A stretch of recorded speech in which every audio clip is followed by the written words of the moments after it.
உடனடியாக சமூக நீதி கணக்கெடுப்பு என்கின்ற ஜாதிவாரி கணக்கெடுப்பை நடத்த வேண்டும். இதனுடைய அறிவிப்பு வருகின்ற சட்டமன்ற கூட்டத்தொடரில் ஆளுநர் உரையில் அறிவிக்க வேண்டும் என கோரிக்கையோடு அவரை சந்தித்தோம். அதில் கடந்த வாரம் நடைபெற்ற அனைத்து கட்சி கூட்டம், அனைத்து சமுதாய தலைவர்கள் கூட்டம் என் தலைமையிலே நடைபெற்றது. இந்த கூட்டத்தில் கிட்டத்தட்ட 42 தலைவர்கள், அந்த கட்சியினுடைய பிரதிநிதிகள் கலந்து கொண்டு ஒருமனதாக தீர்மானத்தை நிறைவேற்றியிருந்தார்கள். இந்த தீர்மானம் தமிழ்நாட்டில் 69 விழுக்காடு இடஒதுக்கீட்டை பாதுகாக்க வேண்டும். அடுத்தது 95 ஆண்டுகளுக்கு முன்பு வெள்ளையர் காலத்திலே நடைபெற்ற ஜாதிவாரி கணக்கெடுப்பு தரவுகளை வைத்துதான் இன்னும் தமிழ்நாடு மற்றும் இந்தியாவிலே இடஒதுக்கீடு போன்ற நடவடிக்கைகள் அரசு வழங்கிக் கொண்டிருக்கிறது. இந்த பழைய தரவுகள் போதுமானது இல்லை, இதை நாங்கள் ஏற்க மாட்டோம் என்று உச்ச நீதிமன்றமும் உயர் நீதிமன்றங்களும், இந்தியா முழுவதும் இருக்கின்ற உயர் நீதிமன்றங்களும் அதை ஏற்றுக்கொள்ளாத சூழலில் நவீன தரவுகள் வேண்டும் என்ற கோரிக்கை, அதற்காக உடனடியாக தமிழ்நாட்டிலே கணக்கெடுப்பு நடத்த வேண்டும் என்று ஒரு கோரிக்கை வைத்தோம். நடந்து முடிந்த அனைத்து கட்சி, அனைத்து தலைவர்கள் கூட்டம் அவர்கள் சார்பிலே இன்று மாண்புமிகு முதலமைச்சர் அவர்களை இன்று நாங்கள் சந்தித்திருக்கின்றோம். அது மட்டுமல்ல, தமிழக வெற்றி கழகம் இன்று ஆட்சிக்கு வந்திருக்கிறது. முதலமைச்சர் விஜய் அவர்கள் தேர்தலுக்கு முன்பு அவர்களுடைய கட்சி தேர்தல் அறிக்கையை வெளியிட்டார். அந்த தேர்தல் அறிக்கையில் முதல் வாக்குறுதி, தமிழ்நாட்டில் உள்ள அனைத்து சமுதாயங்களும் சமூக நீதி வாரியாக பிரதிநிதித்துவம் இருக்க வேண்டும், அதற்கு சாதிவாரி கணக்கெடுப்பு நடத்த வேண்டும் என்று அவர்களுடைய முதல் வாக்குறுதி. அதையும் ஞாபகப்படுத்தினேன். அதை அவரும் சொல்லியிருந்தார். நாங்கள் எல்லாம் இதை மக்களுக்கு உறுதி கொடுத்திருக்கின்றோம் என்று சொல்லியிருந்தார்கள். ஆக எங்களுடைய எதிர்பார்ப்பு, தமிழ்நாட்டில் கணக்கெடுப்பு நடத்த வேண்டும். மத்திய அரசு சாதிவாரி கணக்கெடுப்பு, காஸ்ட் சர்வே என்கின்ற மக்கள் தொகை கணக்கெடுப்பிலே கூடுதலாக அதை நடத்த திட்டமிட்டிருக்கின்றார்கள். மத்திய அரசு நடத்துகின்ற அந்த கணக்கெடுப்பு என்பது இது மேக்ரோ லெவல் கணக்கு, இது ஏதோ தலைகளை எண்ணுகின்ற கணக்கு. மாநில அரசு எடுத்தால்தான் இது மைக்ரோ லெவல், துல்லியமாக தமிழ்நாட்டில் உள்ள 8 கோடி மக்களுடைய நிலை, 2.25 கோடி குடும்பங்களுடைய துல்லியமான நிலையை, சமூக பொருளாதார கல்வி நிலையை துல்லியமாக எடுக்க முடியும். எடுத்து இல்லாதவர்களுக்கு வழங்குவது, இல்லாதவர்களுக்கு கொடுப்பது தான் சமூக நீதி. அந்த கணக்கெடுப்பை உடனடியாக நடத்த வேண்டும். இதில் கர்நாடகா 2 முறை எடுத்து விட்டார்கள், தெலுங்கானா முடித்து விட்டார்கள், பீகார் முடித்து விட்டார்கள், ஆந்திரா, ஒரிசா, ஜார்க்கண்ட் நடத்தி கொண்டிருக்கின்றார்கள். ஆக சமூக நீதி பிறப்பிடம் தமிழ்நாடு. அப்படி தமிழ்நாட்டில் இதுக்கு முன்பு எடுக்கல, அவசியமா நீங்கள் எடுக்க வேண்டும் என்று வலியுறுத்தி நல்லா கேட்டுக்கிட்டாரு. நிச்சயமாக உறுதியாக நாங்கள் செய்கின்றோம். ரொம்ப பாசிட்டிவா இருந்தார். ஏன்னா எங்க தேர்தல் அறிக்கையிலையும் நாங்கள் சொல்லியிருக்கிறோம், தமிழ்நாடு மக்களுக்கு நாங்கள் செய்வோம் என்று அந்த நல்ல செய்தியை சொல்லியிருக்கிறாரு. ஆனாலும் எங்களுடைய கோரிக்கை கவர்னர் உரையில, ஆளுநர் உரையில அவங்க அரசினுடைய கொள்கை முடிவாக அதை அறிவிக்க வேண்டும் என்ற கோரிக்கையை வைத்தோம். இதுதான் அனைத்து கட்சி கூட்டத்தினுடைய கோரிக்கை. அந்த அனைத்து கட்சி கூட்டத்தின் அத்துணை தலைவர்கள் சார்பிலே இன்று நான் முதலமைச்சரை சந்தித்திருக்கின்றோம். சந்திப்பு கிட்டத்தட்ட ஒரு 25 நிமிடங்கள் தெளிவா எக்ஸ்பிளைன் பண்ணிருக்கேன். A to Z தமிழ்நாட்டுடைய நம்ம சமூக நீதி வரலாறு, இடஒதுக்கீடு வரலாறு, 1921 தமிழ்நாட்டில் 100 விழுக்காடு இடஒதுக்கீடு அப்பொழுது இருக்கின்ற நம்முடைய ஜஸ்டிஸ் பார்ட்டி, நீதி கட்சி அப்பொழுது கொடுத்தார்கள். ஆனால் அது நடைமுறை 1927 வந்தது. அதன் பிறகு 1935 மத்திய அரசு, தமிழ்நாட்டில் இருக்கிற மத்திய அரசு நிறுவனங்களில் இடஒதுக்கீடு வழங்கப்பட்டது. அதன் பிறகு 1950 வழக்கு தொடரப்பட்டு இந்த இடஒதுக்கீடு ரத்து செய்யப்பட்டது. அதன் பிறகு தந்தை பெரியார் அவர்கள் போன்றவர்கள் எல்லாம் போராடி அதன் பிறகுதான் இந்திய அரசு முதல் அரசியல் சாசன சட்ட திருத்தம், ஃபர்ஸ்ட் கான்ஸ்டிடியூஷனல் அமெண்ட்மெண்ட் கொண்டு வந்தார்கள்.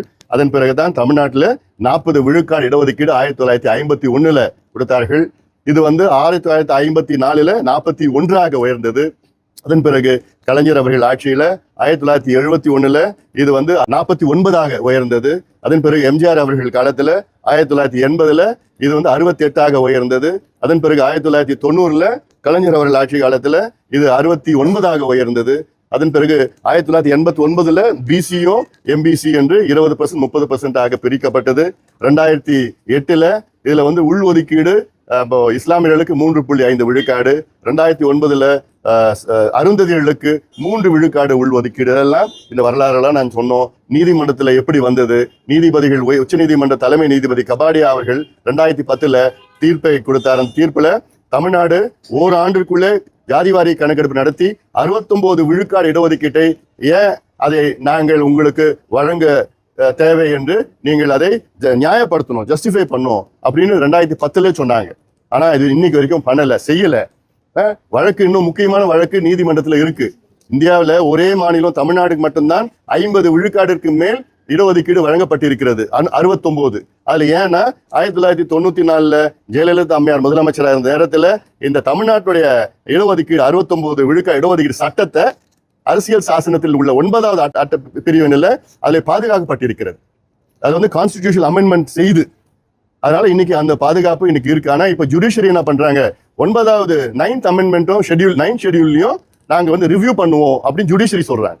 நமக்கு அதுல அச்சுறுத்தல் இருக்கு. இதெல்லாம் முதலமைச்சர்கிட்ட சொன்னோம். அப்புறம் அது நல்லா கேட்டுக்கிட்டாரு.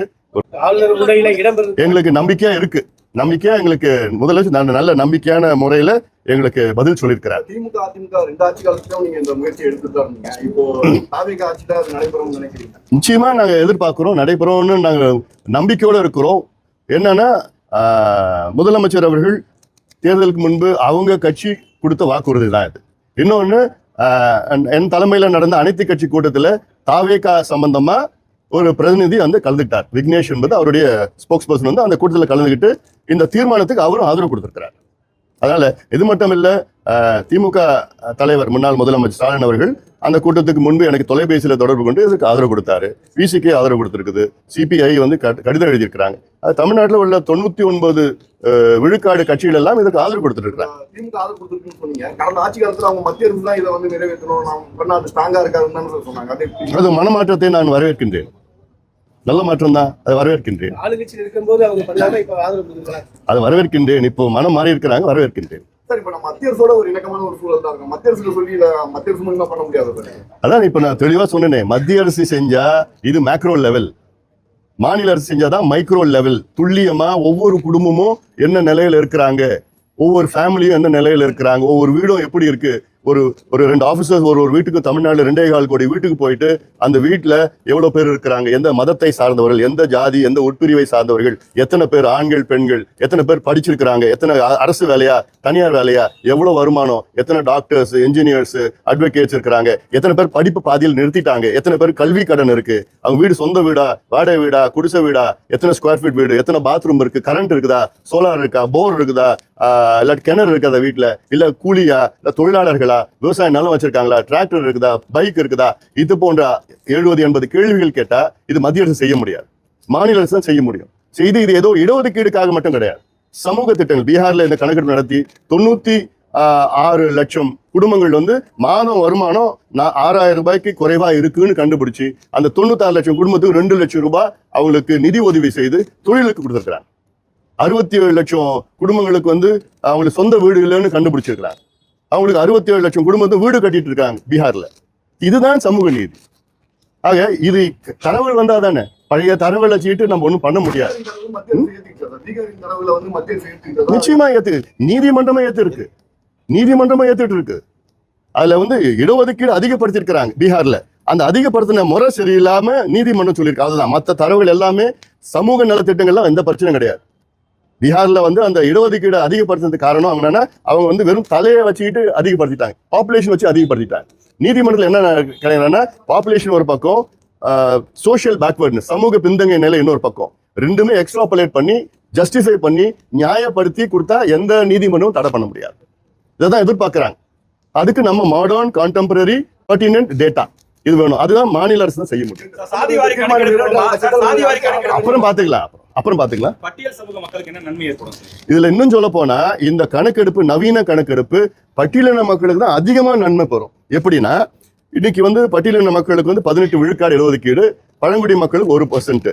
இந்த 18 விழுக்காடு இடஒதுக்கீட்டுல 3 பெரிய பிரிவுகள் இருக்கு. அதாவது திராவிடர், அருந்ததியர், தேவேந்திர வேளாளர். இந்த 3 பிரிவுல 76 உட்பிரிவுகள் இருக்கு. இந்த 76 உட்பிரிவுகள அதுல ஒரு 6, 7, 8 உட்பிரிவுகள் தான் கிட்டத்தட்ட 18 விழுக்காட்டுல 15 விழுக்காடு இடஒதுக்கீடு அவங்க எடுத்துக்கிறாங்க. மீதி இருக்கிற 68 உட்பிரிவுகளுக்கு இடமே கிடையாது. அதுல கிட்டத்தட்ட ஒரு 30-40 உட்பிரிவுகளுக்கு ஒரு இடம் கூட அவங்களால போட்டி போட முடியல. இதை கண்டுபிடிச்சு 18 விழுக்காட்டை 3ஆ 4ஆ பிரிக்கலாம். அருந்ததிக்கு 3 விழுக்காடு போன்று யார் யாருக்கு கிடைக்கலையோ அவங்களுக்கு 3%, 2% கேரளாவில் பண்ண மாதிரி, கர்நாடகாவில் பண்ண மாதிரி பிரிவு போட்டா இன்னும் கூடுதலா இருக்கும். ரெண்டாவது இப்ப 18 விழுக்காடு இன்னும் 20 விழுக்காடா உயர்த்தலாம், இன்னும் அதிகமா வரும். அதே போல பழங்குடி இனத்திற்கு 1% இருக்கு. அந்த 1%ல 36 உட்பிரிவு இருக்கு எஸ்டில. அந்த 36 உட்பிரிவுல 6 பேர் தான் அந்த 1% எடுத்துக்கிறாங்க. மீதி 30 பேர் கிடைக்கல. அது தெரிஞ்சதுன்னா அதுலயே வந்து 0.5% பிரிச்சு பண்ணலாம். கர்நாடகாவில் அதான் பண்ணியிருக்கிறாங்க. கர்நாடகாவில் 15% இருந்தது பட்டியலின மக்களுக்கு, அதை 17% தான் உயர்த்தி, ஏன்னா தனியா கணக்கெடுப்பு நடத்தினாங்க, 17% தான் உயர்த்தி அதுல 6%, 5% 3ஆ உட்பிரிவு பண்ணியிருக்கிறாங்க. அந்த 6% யாருன்னா இவ்வளவு காலமா அவங்களுக்கு இடஒதுக்கீடு கிடைக்காதவங்களுக்கு அவங்கள வந்து 6%ல கிளப் பண்ணியிருக்கிறாங்க. கொஞ்சம் கிடைச்சவங்களுக்கு இன்னொரு 6%, அதிகமா அனுபவிச்சவங்களுக்கு இன்னொரு 5%. அதுல பிரிச்சிருக்கிறாங்க. அதே தான் பிசி, எம்பிசி, எஸ்சி, எஸ்டி எல்லாத்துக்கும் இது பண்ணலாம். பொருளாதார தேவைகள் காலியா இருக்குன்னு முதலமைச்சர் பேசியிருந்தாரு.